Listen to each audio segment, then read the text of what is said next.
O parecer da reforma tributária deve ser apresentado na semana que vem. Para comentar esse assunto, nós entrevistamos agora Gabriel Quintanilha, advogado, professor de Direito Tributário. Gabriel Quintanilha está conosco ao vivo, 12h47. Boa tarde. Boa tarde, tudo bem? Tudo certo, doutor Gabriel, muito obrigado pela participação aqui conosco. Assunto importante, não é, para o andamento do nosso país. Qual a expectativa para a apresentação desse parecer da reforma tributária, doutor? Na verdade, essa reforma tributária é muito esperada, porque a nossa economia passa por dificuldades seríssimas e para que ela seja mais atrativa, a reforma tributária precisa avançar. Provavelmente, esse parecer vai contemplar os interesses do governo, que principalmente são no tocante à mudança de PIS e COFINS, e provavelmente nós teremos ainda muitos debates, porque a PEC que consta hoje lá na Câmara é a PEC 45. Com essa PEC e a unificação dos 5 impostos, que são ICMS, PIS, COFINS, ISS e IPI, nós teremos, sem sombra de dúvidas, uma avante simplificação do sistema que funciona como um estímulo ao crescimento e desenvolvimento econômico. A expectativa realmente é muito grande para que nós tenhamos essa PEC, ou pelo menos alguma reforma tributária aprovada até o final desse ano. Pois é, doutora, há quem diga até que a reforma tributária deveria ter vindo antes da reforma da Previdência. O senhor acredita nessa questão, porque nós temos 3 reformas importantes, né? Da Previdência, tributária e administrativa. O senhor acha que ela deveria ter vindo antes, ter sido colocada num primeiro lugar de importância, ou já que não há isso, que sai agora, pelo menos? Como é que a gente pode dizer dessa importância da reforma da tributária para o Brasil? Olha, sendo bem honesto, eu vejo que a reforma administrativa deveria ter sido a primeira, né? A gente precisa primeiro organizar a despesa pública no Brasil, que é uma despesa absurdamente alta. O nosso Estado é paquidérmico. Há uma necessidade de redução dessa despesa para que então possa se pensar em receita. Mas, como a ordem já foi totalmente invertida, sem sombra de dúvidas, a reforma tributária é necessária. Que seja uma reforma para a simplificação do sistema. Já seria um estímulo econômico. O melhor dos mundos seria a redução da despesa para, então, um pensamento na redução da receita, com uma reforma tributária que também reduzisse o tributo.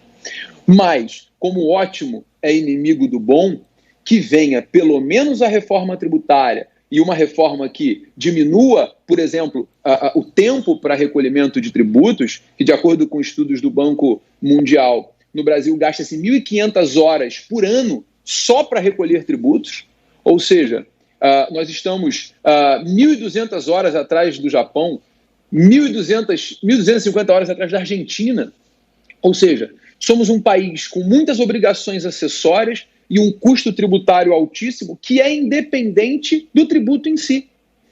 Portanto, nesse momento de crise, se tivermos ao menos a simplificação do sistema, já temos sim chances de melhorar a atratividade do país. Agora, uma questão interessante é que o presidente da República, Jair Bolsonaro, havia sugerido, falado com o ministro da Economia, Paulo Guedes, de que seria bom se essa reforma tributária fosse fatiada, para dar uma garantia de que ela fosse avançando paulatinamente, que ela fosse avançando gradativamente, dizendo que há um risco de você jogar ela toda de uma vez na mesa, pode perder, e se perder, a resposta não é boa para a economia, para o Brasil como um todo. Como é que o senhor avalia essa questão? Seria interessante haver um fatiamento? De que maneira isso seria interessante? Ou temos que passá-la de uma vez?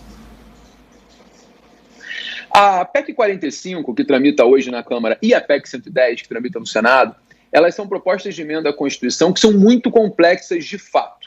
Elas mexem com a arrecadação federal, estadual e municipal, com a unificação dos impostos, transformando-os em IBS.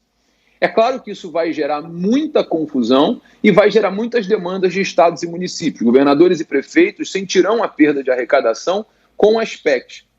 O governo federal, de forma... Isso eu realmente entendo que é de forma muito inteligente, pensa numa reforma fatiada para que ela seja factível, mexendo primeiro nos tributos federais, para que então parta-se para uma reforma de tributos estaduais e municipais. O grande problema da ideia do governo federal é que essas fatias seriam, primeiro, uma alteração de PIS e COFINS, e o projeto de lei que foi enviado ao Congresso no ano passado para simplificação de PIS e COFINS é um projeto ruim, porque aumenta a alíquota de PIS e COFINS hoje, que pode chegar a 9,25% para 12%, ou seja, nós já temos um aumento de tributo que vai impactar muito no setor de serviços, que é um setor que muito emprega no Brasil. A segunda fatia seria uma possível criação de um tributo sobre operações de bem defende essa criação, e após o fim da isenção do imposto de renda na distribuição de lucros e dividendos. É claro que todas essas medidas, como elas são somente na esfera federal, não dependem de articulação com estados e municípios. Isso facilita e simplifica. Porém, essas medidas não serão suficientes, sem sombra de dúvidas, para atrair investimentos. O importante é que haja um pacto nesse momento para o desenvolvimento do país e que uma das PECs, a 45 ou a 110, avancem, pois apesar de serem realmente muito mais complexas, elas são também muito mais completas. Agora, uma questão interessante é que depois dessa isenção de impostos federais, né, 18 estados e o Distrito Federal aumentaram o ICMS sobre o diesel, né? Isso reforça a necessidade de uma reforma tributária? Profundamente, Fernando, porque na verdade isso só demonstra que o Brasil é um grande carnaval tributário, né? Você tem muitos tributos incidentes sobre uma mesma operação e muitos interesses na mesma mesa. Quando se fala em tributação hoje, fala-se arrecadação federal, estadual e municipal.